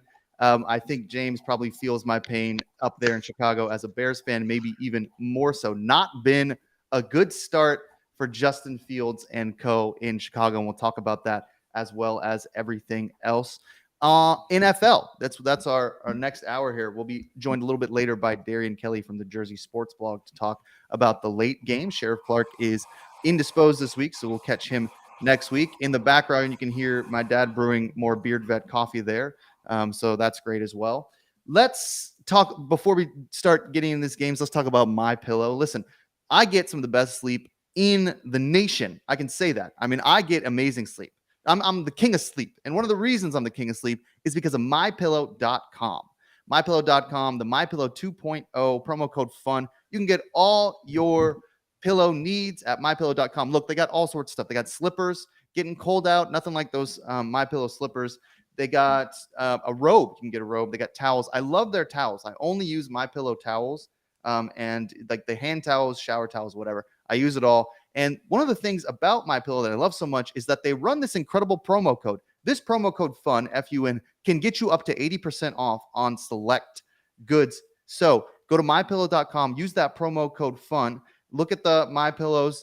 They're incredible pillows. Look at some of the slippers, all that stuff. A lot of fun. Promo code FUN. Hey, what's better than that? Easiest promo code to remember, F-U-N, FUN, up to 80% off on all your needs. Christmas is coming around the corner here pretty soon. These make great gifts as well. So MyPillow.com, promo code FUN for all of your pillow needs. Okay, here we are, NFL Week 3. We're getting into the season. We're starting to heat up, I think. Nate's always locked into the NFL. James is here with us to talk about these early games. Dad doesn't do anything but watch the NFL. He loves the NFL, Dad. You love it so much. It's what you do on Sundays. We're going to start with you here. We're going to start with the Colts at Ravens. Anytime we got the AFC South, we got to start with John. We just got to start with Dad. I mean, that's where we're at. That's his conference here. He loves the Colts. He loves the Texans. He loves talking about the Jags. Loves all those teams. Oh, yeah, and the Titans, which we'll talk about as well. So Colts go up to Baltimore. Colts +8, over under 44, +310 if you like the Colts in the upset. Dad, what do you think? Well, listen, let me talk about my overall record. NFL 19-13-1 +6. I mean, I'm just winning games here. Had the winner again on on Thursday night. Had that winner, San Francisco -10.5 blowout. This is a very interesting game, guys, because this is a very dangerous game for the Ravens. They're at home, should win this game. But Anthony Richardson, AR-15 or whatever they're calling this guy, this guy's fearless. I mean, he just stands in the pocket. I mean, they don't really have that good of an offensive line, but this is a very dangerous early season game here for the Ravens. 2-0. I mean, they look very legit. They look like they're probably going to win that division right after the first two games. Indy goes in there. Why is this thing 8? Why isn't it 12? Why isn't it 13? Why isn't it 9? It's a trap game. I'm going to take the dog here. I'm going to go with Indy. I'm going to take Richardson. The fact that they even started this guy, normally you get a quarterback like this with Indy. He didn't have that many snaps in college. Kind of wait, maybe two or three games, get him. Nope, start him right off the bat. The future's now. Plus, they got rid of Coach Frank Reich, who's just worse than the guy that was on Carolina, whatever his name is. This guy's horrible. So I like Indy here, +8. Actually, it's going to go up to 8.5. Wait till it goes up to 8.5. Take them then, Indy. Yeah. So James, we'll go to you now. I don't think Richardson's playing. I think he's hurt. But Well, I'll check. he's got the concussion protocol, but he's not been rolled out yet, has he? I don't think he can play. But James, go ahead. I'll fact check it while James and Nate talk about it. Yeah, it is I'm not a fan of like the huge spread here, and the one thing that does concern me about Baltimore, I believe they're going to win, but I know they also have 7 starters out in this one, I believe, including Odell Beckham Jr. So Baltimore is 5-1 against their last 6 overall, and they're 4-1 versus AFC team. So I'm going to go with them to win, although I'm kind of iffy if they'll cover that spread. Yeah. So James and Dad Nate. He is out, Jack. Yeah, He is out. I know. He was rolled out last night. Yeah, I'll do that. So he's ruled out. Gardner Minshew's going to play as well. Look, Nate, I don't know. Baltimore, I mean, 8 points, like maybe they cover that. That's a lot for an NFL game. I mean, I know they cover these spreads a lot, but they haven't looked like amazing. What do you think? This one's a note. I'm not going to bet this one. Play weatherman for a second. We have Tropical Storm Ophelia making landfall about 5 or 6 hours before this game starts, probably. Maryland's already declared a state of emergency. So it could be interesting weather for this game for sure. I don't think Gardner Minshew is much of a downgrade versus what we've seen from Anthony Richardson so far. So that doesn't really factor in a ton for me. Like I would be shocked if either of them made a difference, like on the spread, like I don't think Gardner Minshew got announced and they were like, oh, we got to move the points, 2 points or whatever. They're about the same person. So I guess like if I had like gun to my head pick, I'd probably just lean towards taking the 8 in a tropical storm. But I really have no interest in betting this game. I'll watch something where it's not just pouring rain and blowing 40 miles per hour. Yeah, look, I don't have Sunday tickets, so I can't watch this game. I'll have to read about it in the funny papers. Let's go to the Titans at Browns here. Dad's favorite team, the Tennessee Titans, got his chain on right now. We'll start with him again. Look, one thing, Dad, about the Titans. They haven't looked awesome. They won last week, plus 3.5 in the spread as an underdog, over under 39. Vrabel as an underdog, always dangerous. Easy to take the points here when you got Vrabel. He's like Tomlin. He covers a lot when he's a dog. He doesn't cover as much when he's a favorite. What do you think, Dad? Why do you like the Titans? Well, listen, Tannehill had one of the best games he's ever had last week. There's a problem. There's a problem with Vrabel not playing Tannehill during the preseason. I think not playing any quarterback during the preseason. The guy went into the first game. He was god awful. He couldn't hit a pass, overthrowing people. And he had a lot of questions. Now, he came back last week. He was pinpoint accuracy. He was the old Ryan Tannehill. Not that the old Ryan Tannehill is going to win you a Super Bowl, but he's competitive, right? So let's just leave it at that. He was like 24 for 27 or 22 for 27 or 26. Pinpoint passes, had those little short, had the play action going. This team's defense is for real. I've been telling you guys that all season. They basically shut down New Orleans. They totally shut down last week in the big win against San Diego. Who's got a very explosive offense. They got a powerful defensive front. This team's D is for real. This is going to be a very tight game. I'm getting 3.5. I think Tennessee goes in to Cleveland, wins this game. They got a little wind at their back now with Tannehill playing well. They got a good running back combo too. And Derrick Henry was a beast last week. And this is another one of those games where, you're going to get handoff Orama, right? They're going to run the ball 30, 35 times, keep this thing very, very close. And, they always seem to beat Deshaun Watson. I'm sorry. So, I love Tennessee here, getting 3.5. I love Vrabel as an underdog in this game on the road. Titans, Nate, plus 3.5. Yeah, this is another one that I really don't have any interest in betting. I mean, I don't hate it if you do want to bet the Titans, just because Vrabel's like stats, just to reiterate them, we do this all the time on the show. As an underdog of 3 or more, Mike Vrabel is 23-9-1 against the spread. If you just bet him straight up, he's 19-14 as an underdog. of 3 or more points. So he's incredible as an underdog. I would never bet against him in the spot. That being said, I think that Tennessee has a lot of problems. This doesn't feel like the same team that was a covering machine over the last few seasons. The offensive line is terrible. I think they'll struggle against a really good defensive line that Cleveland has. So, if I had to bet at Tennessee, but this is another game that I just don't really like betting on. Yeah, we'll see. James, what do you think? I'm gonna go with the Browns here. Tennessee is 1-4 against the spread in their last 5 against the Browns, and Cleveland is 6-3 against the spread in their last 9 September games. So I'm gonna go with the Browns here. Yeah, the September trend is kind of interesting because the Browns are lately, anyway, have been a very strong team early in the season. We've seen that this year as well. So hard to know exactly how this game will play out. The Vrabel trend is an important one, but you can see Vegas is taking that pretty seriously. I mean, they're a 3.5-point dog, but they're plus 142 on the money line, which is, I think probably, I haven't looked at the public money, but I imagine the public money on that money line is probably moving that closer to, almost plus 110, which a 3.5-point spread. I mean, that could be a little bit further out.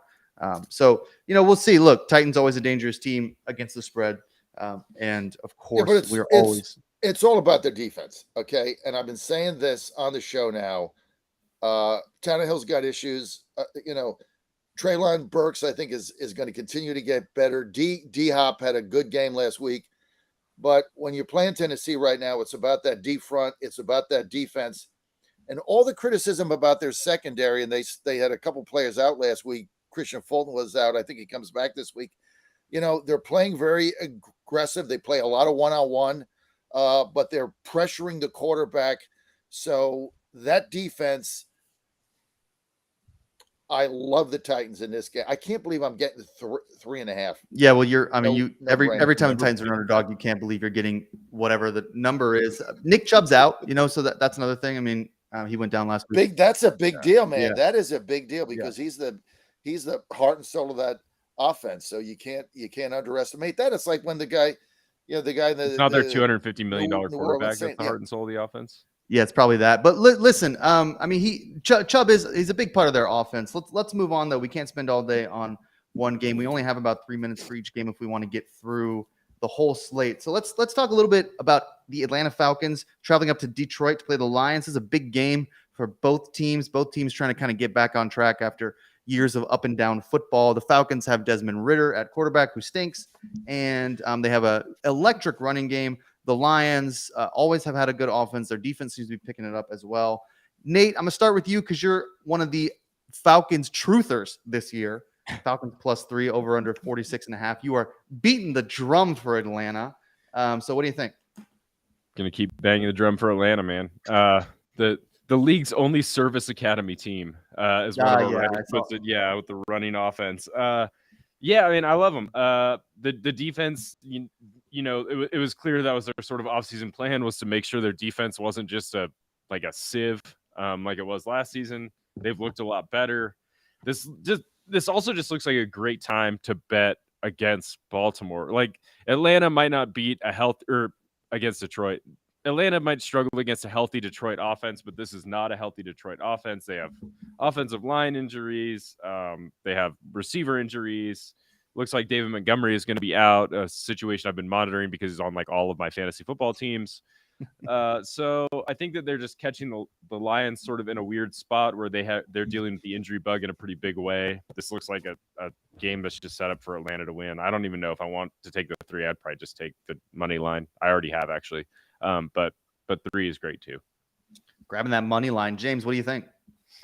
I find myself liking Detroit this year. It's kind of odd because, like I said, they don't have a history of being a good team. It hasn't been that way for some time now. So, but they're 10-2 against the spread in their last 12, 5-1 against the spread in their last 6 home games, and 6-2 against the spread in their last 8 versus the NFC. So, I might be going out on a limb a bit here, but I'm going to go with Detroit. Dad, you've never been one to bang the drum for Atlanta. You're not a Falcons truther. So what do you think? And you love Detroit this year. Dirty Birds, baby. Run that football. they're going to kick what? Another 6 field goals in this game? I love this team. They got is the like, best kicker in what the is league. this, like a throwback to, remember it was Vince Lombardi who said, you know what? There's only 3 things that can happen when you pass the football. 2 of them are bad. That's kind of Falcons football. Just run the football, don't throw an interception, 3 yards in a cloud of AstroTurf or whatever they do. They're a fun team to watch. Now their defense is suspect, but they're now winning games. And Detroit, all the hype and all the talk at home, this is a trap game. You're looking at this, you're thinking, oh, the Lions are 3, they're at home, they're 1-1, they're going to win this game. Dirty Birds are for real. 2-0. They win this game, they can go 3-0. I'm going with the Dirty Birds. I'm taking the 3. They're going to be a very tough game. Dirty Birds will win this game at the end by kicking a field goal with like 3 seconds on the clock, which is how they win games. GodzillaWins.com. Hand off and kick field goals. Yeah, absolutely. Look, you go to GodzillaWins.com and find Toby Reithray's NFL betting preview and predictions for each week. In week 3, that's what Nate was referencing this week. He called it the Falcons, the NFL's only service academy. So that gives you an idea of how much they like to run the ball. And it's true. And part of the reason is because Desmond Ridder, he's just looked like, I think, the way he looked last year, which is not very strong. So they're going to win games by running the football and making sure Ridder doesn't make a ton of mistakes and relying on a defense that is much improved. So they're in games now. They won a big one last week. They usually blow those games. So, we'll see. I'm rooting for the Falcons. That's my team, always has been. So we will see where that goes. All right. We got about 30 seconds. We're running a little behind, so we're going to have to move quickly through the Saints at Packers. Let's start here with James. Saints +1. I think that's a weird spread, to be honest with you. I don't know. I mean, I know they're going to Green Bay, but Saints +1, over under 42.5. 30 seconds for each of us. Let's go quick. Okay, I'll just Green Bay has been covering for me through the first 2 weeks, so shortened to the point, I'm going to go with Green Bay to cover. Yeah, that's right. And I mean, look, if don't fix something that's not broke, Nate. If Green Bay's covering, let's go with Green Bay. What do you think? Who, Nate? Me? Yeah. Oh, yeah. I like Green Bay, too. I like Green Bay just because the Saints look terrible. They're like the most boring team in the world to watch. And Green Bay is like, I've been pleasantly surprised by them. I was pretty optimistic that Jordan Love would be okay. He's looked okay. I'm kind of with James. I'll just keep riding them until they prove otherwise. So 2 for the Packers here. Dad, you like the Packers? You don't want to go down to New Orleans? Put your cheesehead hat on, baby. Pack is back, -1 at home. Remember, your grandfather taught you 2 things. Don't bet against the Chiefs at Arrowhead, and you're not going to make any money betting against Green Bay at Lambeau. He said that 40 years ago. He's still right. Rest his soul, Sam. Pack is back, -1. All right, Packers -1. Now, listen, if you are not interested in the Packers at Saints, there's another way you can unlock your financial security, and that's with TargetTrading.co. TargetTrading.co is one of the nation's premier institutions for giving you an education on how to trade futures. The futures market is not like the stock market. It's very, it requires an education. It can be very difficult to understand how that market works.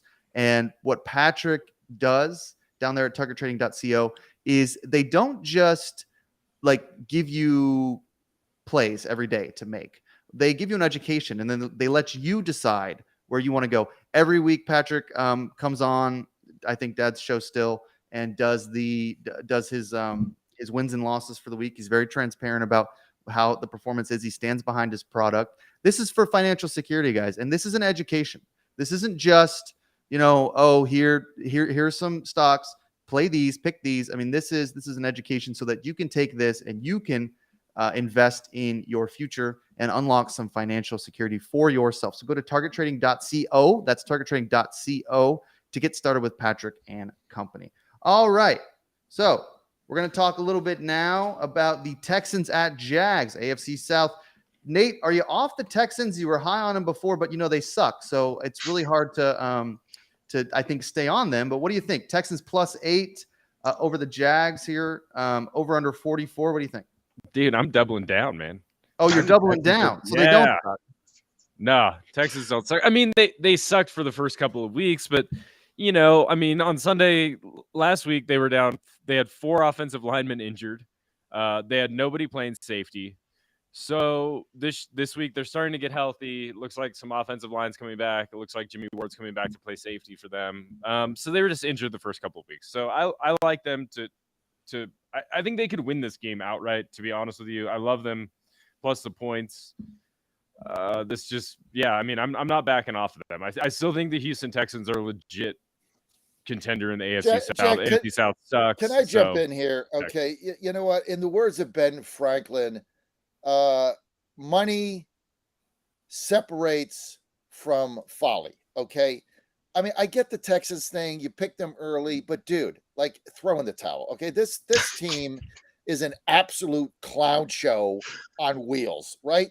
They are pathetic. That's not true. Yeah, and now you're It's not true. Now you're to say you're going to bet the money line. This team is going to Jacksonville. They're going to get blown out of the stadium. They suck, and you're just going with this team because you did it early. I mean, what they haven't shown a single thing. 2 games they haven't been in either game, not even close. Jags are 8. I'd lay 15. I'm going with the Jags -8. This is a clown show. What are you quoting? Poor Richard? Where'd you get the Ben Franklin quote? I mean, look, if Ben Franklin was sitting here today, he would tell you do not gamble at all. That's not something that he would advise you to do, and then he would turn around and do it anyway. So that's probably the thing I can say about Ben Franklin. He did a lot of things. If you look into his background, that yeah, sure. He was he was not afraid to have fun. Let me put it that way. Yeah, he definitely wasn't. I don't know where the poor Richard quote came from, but good job. Okay, so James, Texans, Jags break the tie here. What do you think? I'm gonna go with Jacksonville. Houston is 3-7 ATS in their last 10. Jacksonville, meanwhile, 7-2 against the spread in their last 9, and 8-3 against the spread against their last 11 AFC opponents. Sorry, so I'm not a huge fan of this spread, but I'm going to go with Jacksonville to win here. There's just you can't take all of these spreads -8, -12.5 in the NFL. You got to pick one that you maybe like as far as covering, but like these spreads are too high. Some of these spreads, especially. There's a couple others we'll talk about as well. So, okay, let's talk a little Dolphins football now. Dolphins' big story this year so far, 2-0. Tua looks good. Tyreek Hill looks good. Mike McDaniel looks good. And then you got the Broncos, who look like the Broncos. They still suck, even with Sean Payton. Broncos were a big talking point for me. I mean, I'm a big Sean Payton guy, and now I think maybe I was wrong. So Broncos +6.5, traveling down to Miami. Always difficult to play in Miami in September. So we'll see about that. James, we'll start with you here. You like the Broncos, or you want the Fins? You like the Fins to cover at +6.5? I like Miami in this one to cover. They're 5-0 in their last 5, and they're 6-0 against their last AFC opponents. And like you said, their offense has been looking really, really good this year. And Denver has just seemed like it's more of the same what we saw last year, despite bringing in Sean Payton. So I'm not sure if they'll be able to turn this thing around or not. But for this particular week, I'm going with Miami. Dad? I mean, they keep winning. Denver, look, all this hype about Sean Payton. The guy comes out of retirement. I mean, look at him on the sidelines. He's like a sand sack. His face is all this way. You come out of retirement. Hey, go back in the NFL booth. You're done. Somehow they think, oh, we're going to bring Sean Payton in like magic. All of a sudden, Russell Wilson is going to be having time to throw the ball. He's going to like redesign everything. Give me a break. Denver is pitiful. Dolphins have got too much speed. They're going to score God knows how many points. They're going to be harassing. Russell Wilson, who's not been the same since he gave people the moon on the plane coming back from London. He's never recovered from that, Mooney. I love the Dolphins here in a blowout. See you, Sean. Blowout. Nate, what do you think? This is like the moment where I just listen to John and I just take the temperature of the betting public at large and I go the other way. Broncos. Broncos are nothing here. I mean, the narrative is all about how the Dolphins are that great. Yeah, the Dolphins have looked good. They probably looked better than they actually are. I don't think the Broncos are as bad as they've looked, so I'll take the Broncos here +6.5. I mean, It's just I think they can narrative plays. plus 6.5. I mean, I think they can hang. They got a good defense. I don't think Miami is going to feel like they have to blow anyone out to win this game. So I wouldn't be surprised if they win by 4. So, we will see. Here's a game, guys. This next one that I hate. Two teams that I think are like the most annoying teams in the NFL. I don't want to watch this. I hope I don't have to watch it. I don't want to watch Kirk Cousins. I don't want to watch Justin Herbert anymore. You got the Kellen Moore show out there in Los Angeles. They stink. Minnesota's no fun to watch. So we got the Vikings. The Chargers traveling to Minnesota to play the Vikings. Chargers +1, over under 54. So high over under, but the Chargers score. So can the Vikings. Justin Jefferson. James, you're up there in the Midwest here. So we'll start with you. What do you think? You like the Vikings -1? Yeah, I'm not crazy about this either. It's like just like I'm not a fan of the huge spread. I feel like I'm the same way about when I have one like this close. But I'll go with the Vikings in this one, although I feel either outcome is very plausible. Nate, what do you think? Neither of these teams wants to win a game, right? I mean, I was hoping that the spread would be less than 1, but it seems like everyone is also wise to the fact that neither of these teams can hold a lead or like win a game close. My inclination is just to take, I guess, like the Chargers +1. I was just going to take whoever the underdog was in this game. So I guess Chargers +1, but I won't actually be putting money on this. I just, out of principle, I just have to take the underdog in this matchup because both teams just want to lose.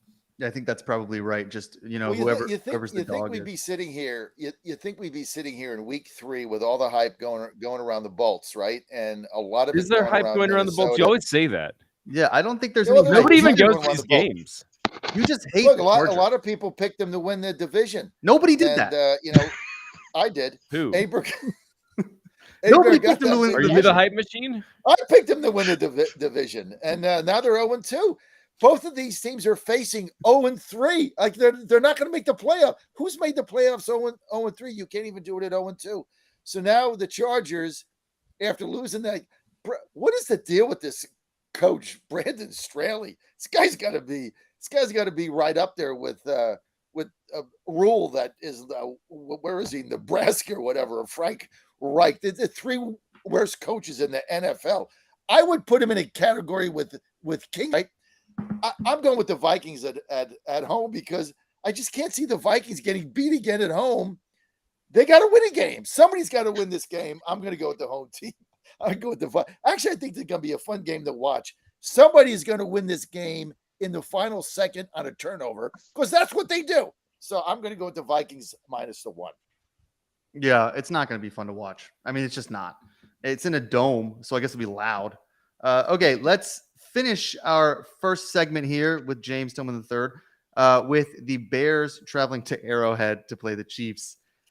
James is our Chicago Bears beat writer here. He does our picks for the Bears. He does a pick every week and a recap. I highly recommend his recaps because if you read very closely, if you use your powers of inference, you can see a lot of self-loathing in that. James is a professional writer. He doesn't get too emotional, but if you read real close, you can see the anger seething from the fingertips of his recaps there. I don't think he's been having a great start to the NFL season. James, we'll start with you here.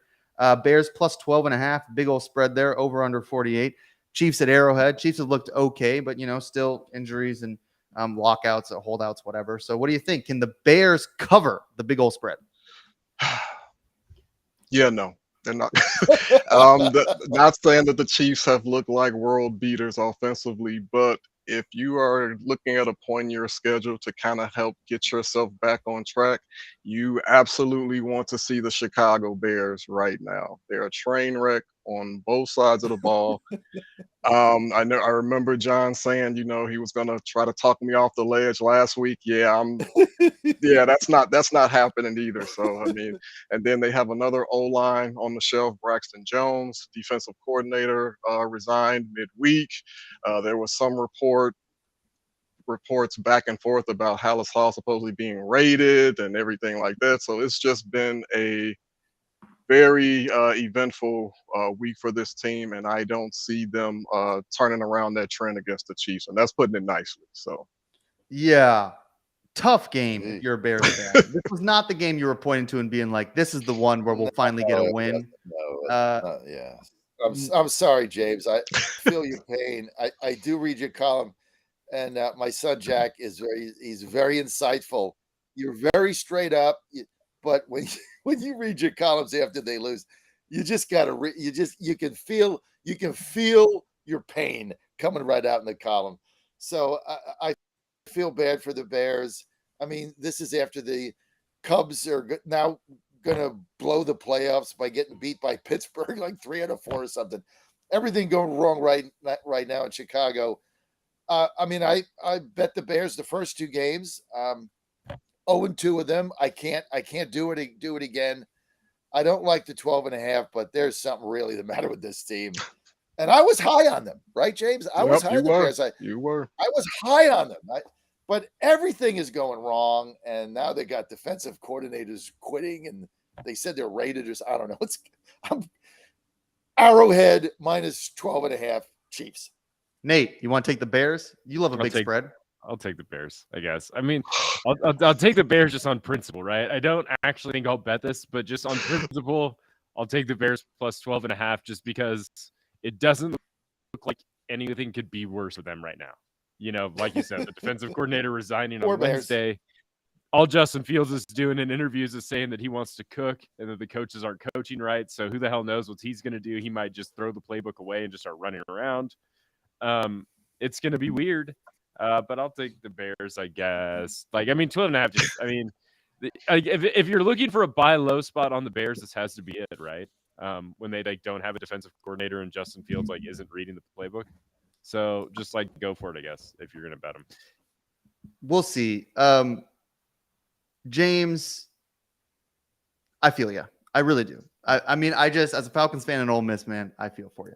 Now, look, before we get to some of the other games, and we thank James, we got a new segment that I didn't tell Dad about here. And this is called What Dad Could Have Done with the $800 that he bet on the Titans to win the Super Bowl at 1,000 to 1. This is our new segment. These are just some suggestions for how he could have better spent his $800. Nate, I've got 2 suggestions, but you got any first? I don't have any yet, but yeah, you start. Here's my 2 suggestions, and Nate will have a couple next week. We'll keep this a running segment here. Number 1, an exercise bike. I think an exercise bike probably costs around $800. I would love it if Dad would buy something that he could maybe get his blood flowing as he gets a little older. He likes to remind us he's a senior citizen whenever we pick on him. Senior citizens need something, maybe an elliptical, something that you can just kind of slowly tread on while you're watching the Titans lose and not make the playoffs. So there's one. Also, my other suggestion, Dad, I know you like Tito's. I think it runs about $25 a bottle. So you could have bought 32 bottles of Tito's, just lugged up like a case and a half to the house, made Bloody Marys for about 7 months.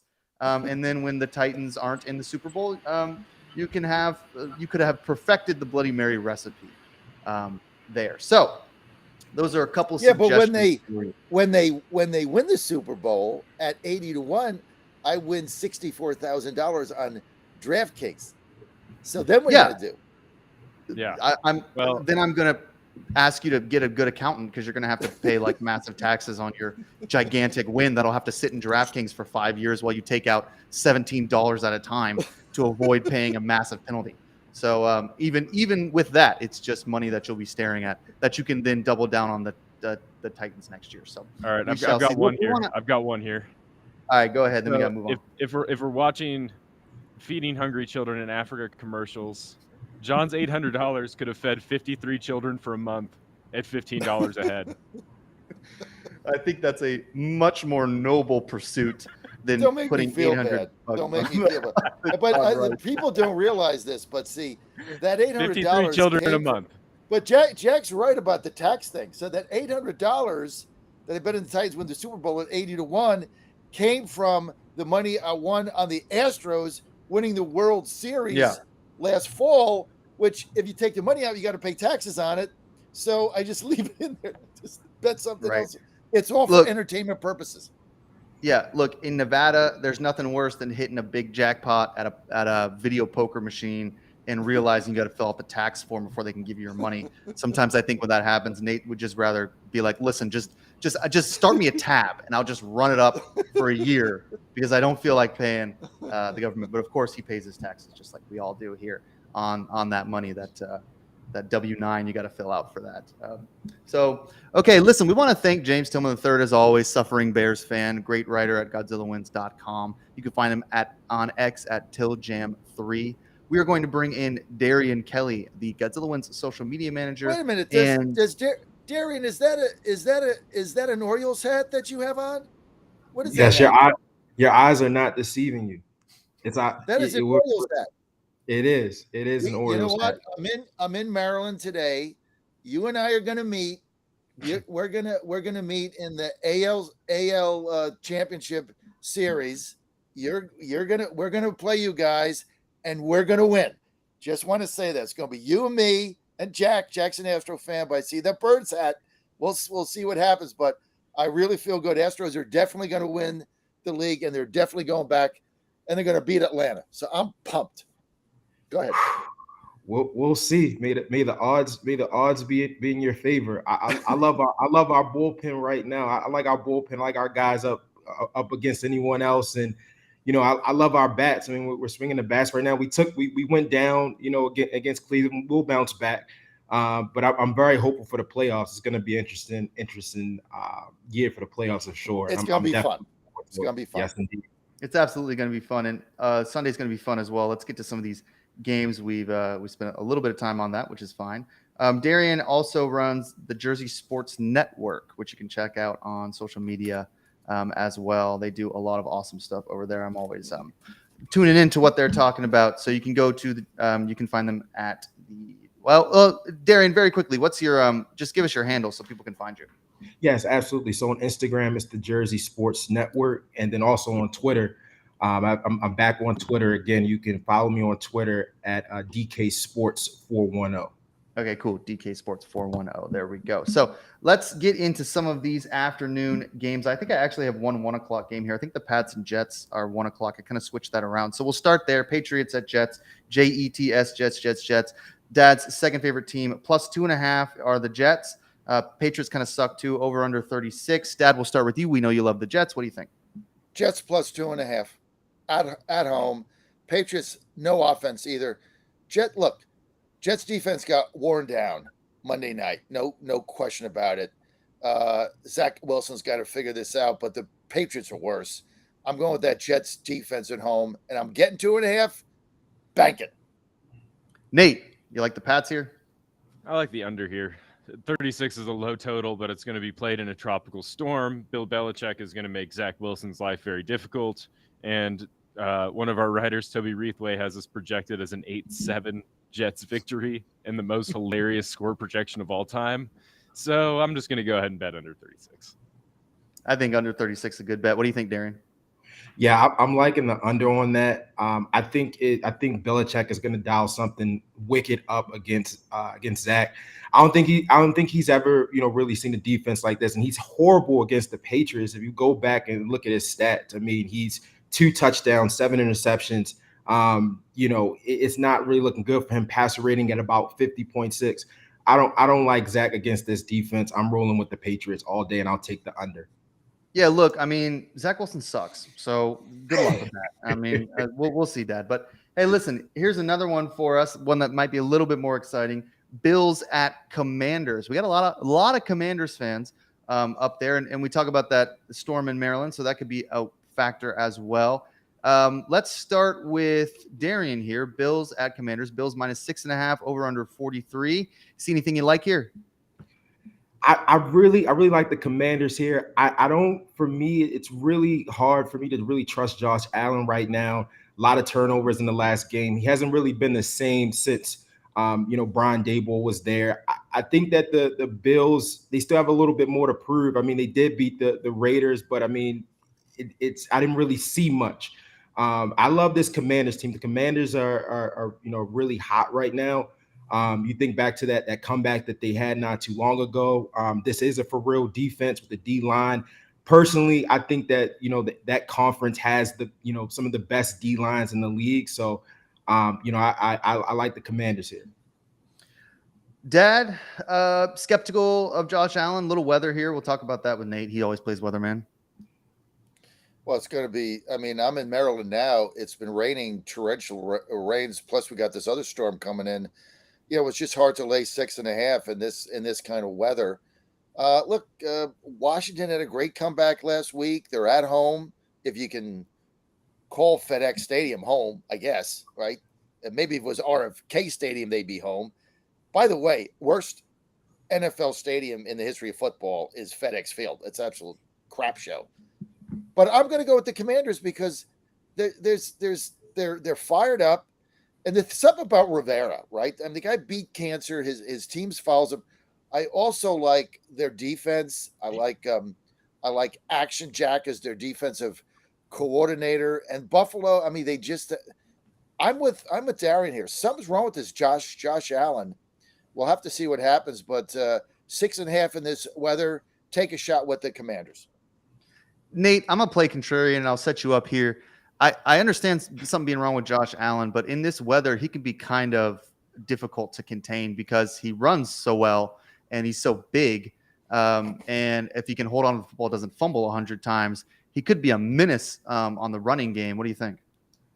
Yeah, I mean, I think that I really loved the Bills sort of at the beginning of the week, and the more I think about it, the less I sort of like it, but I still think it's probably the play. I think that people are still kind of down on Josh Allen, and there was so much like speculation after the week 1 sort of clunker that he had that people forget that this is sort of a thing that he's capable of, but I think that people are thinking that it happens a lot more than it does, where he just plays a terrible game. The Commanders just don't look like a real good team to me. I think that, they have the potential to put some pressure on Josh Allen, but I still think that Buffalo probably wins this game. I just don't see Sam Howell like jumping up and really sort of matching Josh Allen, Washington. So I'll bet against cancer survivor and I don't know, locker room presence, Ron Rivera. Yeah, locker room. Look, Darian, one of the things you got to know about my dad, if you come on this show, is he is always talking about how like the locker room is. Like he's ever been in these locker rooms. He's always just like, oh man, the locker room, just the integrity that the coach brings to the locker room is just incredible. These guys just rally around. And like he's never been anywhere near like the Commander's locker room. It could be a mess. We don't know. We're just like 4 guys. He's in an RV. What does he know about the locker room? So culture matters. Culture matters. Look, you got to play hard for your coach, right? And there's something about Rivera, right? This team has gone through so many problems, right? I mean, the owner Snyder, the emails, the whole bit. They've just, the sexual harassment with who was it, the cheerleaders or something. They fired the announcer. I mean, they've been through so many problems. They finally sold the team. Rivera's like hung this team together. He's had no quarterback for 5 years since he's been there. He hasn't had a quarterback. He's no quarterback. You make it sound like he's been there for an eternity. He's been there since 2020. Yeah, like that's in the Washington Redskins no longer. And then they went through 3 Redskins, a football club, Commanders. 3 years is a long time. He holds this team together. I love Jack Del Rio as defensive coordinator. I just love watching him roam the sideline. Look, I love Del Rio. Go ahead. Here's the thing about Jack Del Rio. He used to wear like a leather trench coat on the sidelines. So everybody loves Jack Del Rio. He used to always come up as like a possible Ole Miss coach. We all love him over there. So, we'll see. Listen, let's go out to Seattle. Darren, we'll start with you. Panthers at Seahawks. Bryce Young, maybe he's got some stilts he can wear so we can see over the offensive line. Seahawks +5.5 or Panthers +5.5. So sort of a weird spread here. I mean, the Panthers kind of stink, but maybe the Seahawks do too. Over under 42. Darian, what do you think? I'm taking the Seahawks here. I think that the Panthers, it's so I don't really know what's really going on with the Panthers right now. I know that Bryce Young is really trying his best. He's trying to to hang in there. I know he's not going to be a player. It seems like they're going with Dalton. I just think that this Seahawks defense, I'm really intrigued by what they're doing, and I think that they're going to really put a lot of pressure on that Panthers offense. So I'm going with the Hawks. Nate, All over the Seahawks last year, maybe a little less of a fan this year. What do you think? I like the Panthers here. I mean, Bryce Young is another one, another rookie quarterback that I don't see. I mean, Andy Dalton, the Red Rifle, is going to be back. He's going to be getting the start, it looks like, as Bryce Young sort of nurses that ankle injury. I think that's probably fine. The Panthers defense has looked good, and the one thing that Gino can take advantage of like a bad pass defense, but he's often struggles sort of against good defenses. Carolina's defense looks good, so I like Carolina here, plus 6.5. Yeah, look, Dad, Carolina's defense has always been pretty good the last couple of years. I mean, that's not been the issue. What do you think?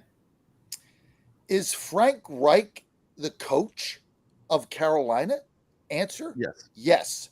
Woke coach Frank Reich and the Carolina Panthers with their tranny cheerleader? I don't think so. What? You know what? He's the worst coach in football. He was terrible at Indianapolis. The guy's a walking, talking disaster. They got so many problems. I'm going with Pete Carroll and the Seahawks, and my man Gino raking this thing up. Seahawks minus 5.5. Another more searing analysis from Dad. So there you go. Cowboys at Cardinals. Just win, baby. Just win. Yeah, okay, we'll see.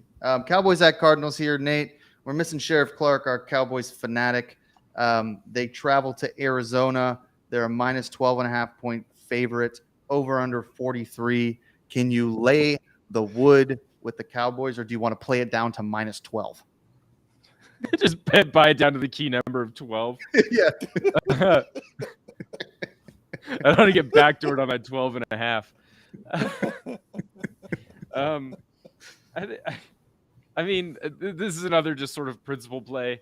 The Cowboys always do this, right? You're like, oh, they're the best, and then they're going to go to Arizona and they're going to lose to some combination of backups and replacement level players, and you're going to say what the hell happened, and then they'll win 4 more games in a row. I think that, just 12.5 is just too much for Cowboys on the road. I don't care that Arizona's a disaster. I just can't, it's just unconscionable to me, to do this. So, I'll take Arizona just on principle, but, I don't love it. Darian, do you think they can cover the spread?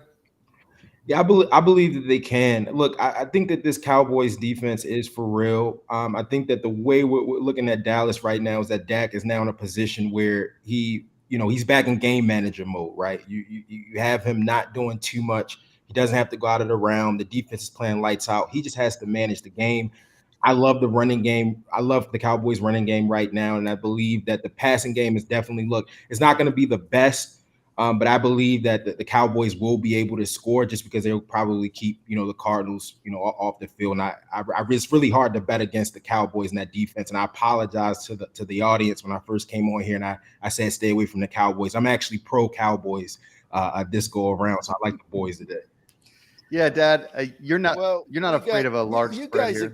You millennials have got issues. I really don't get any of you guys. You got all kinds of issues, emotional issues. You got Jack just went on a 20-minute rant about Ole Miss, and then you got Nate's favorite football team. Every week he bets against them. I mean, there's just something wrong with you guys, right? Now, look, I just look at these games. Yeah, okay. You're totally normal. Totally. Super non-emotional. That's why you took the Seahawks, because the Panthers are woke. Super non-emotional gambler. No, because of the tranny. Yeah. Okay. Let's tranny cheerleader. Hey, we got 12 minutes. Go ahead, Dad. Anybody here in this panel think the Cardinals are going to beat Dallas Sunday? Answer: no. Anybody out there, except if you're a deranged Cardinal fan, drunk in the gutter, think they're going to beat the Cowboys? No. So whether 12.5, 15, 8, 9, I've always said this. If you don't think the team can win, don't bet them. All right? Don't bet them. The Cardinals are not going to win this game. 12.5, 15.5, I could give a rat's tail. Cowboys minus 12.5. As long as it's under 20, I'm there. That's the worst advice. If you don't think they're going to win, don't bet them. What are you talking about? No, you can't bet a team because you think they're going to cover. Okay. Yes, you can. That's literally what it is. That's the whole it's bad point. News. That's why you're always just like a mess in the NFL all the time, because you're just like, oh, well, the Cardinals suck and they can't win, so they can't cover a 12.5-point spread. That's ridiculous. Of course they can backdoor 12.5-point spread. What's my record against the spread after 2 weeks versus you guys who don't even put your record up? See, I put my record up. I'm 18-13. I don't even know what you guys are. I'm 18-13 ATS. I'm going to have another great week this week, and then we'll see. When you guys start putting up your record, then we'll talk. Other than that, it's all just jibber jabber. Yeah. Tell us about Healthy Cell, Dad. I love Healthy Cell. That's why I'm so. Look, I get up every day. I'm fresh as a daisy, right? And everybody, I used to have back pain and stuff like that. I used to lift weights. Okay, can't do that anymore. I can't do the exercise bike thing either. Good suggestion, though. But I got to stay healthy, and I got to be pain-free. I used to take a bottle of Aleve every 2 weeks. I go through the whole bottle. 2 a day, 7 days a week. Haven't had an Aleve in 2 months. Why? If you got aches and pains, you got little back issues, things of that nature, Ann's on them, I'm on them, go to Healthy Cell Joint and Mobility. Now, this is not like REM sleep. This is going to take you about 2 weeks. But from a guy that took 2 Aleves a day for years just to get through the day because of my back, I haven't taken Aleve in 2 months. Why? Healthy Cell Joint and Mobility. Go to healthycell.com/Godzilla. Get the Joint and Mobility. Check it out. It's going to take you 2 weeks. 20% off with promo code Godzilla. You got to feel better, right? Got to feel better. You don't want to have those aches and pains. This thing is, I got so many of my fans who have said, hey, John, me onto this. Check it out. healthycell.com/Godzilla. Promo code Godzilla. Joint and Mobility. Aches and pains be gone. Pain free. Okay, so I believe we have 2 Monday night games. Oh, wait, no, we still need to do have a Sunday Steelers night Raiders. game and then 2 Monday. Yeah. Yeah, so we got to go real quick here. Let's do Steelers at Raiders Sunday night. Weird Sunday night game like Las Vegas. Jeez, okay, that's fun. Steelers plus 2.5, over under 43. Darian, we got about 30 seconds each for these games, so go ahead and tell us about the Steelers Raiders.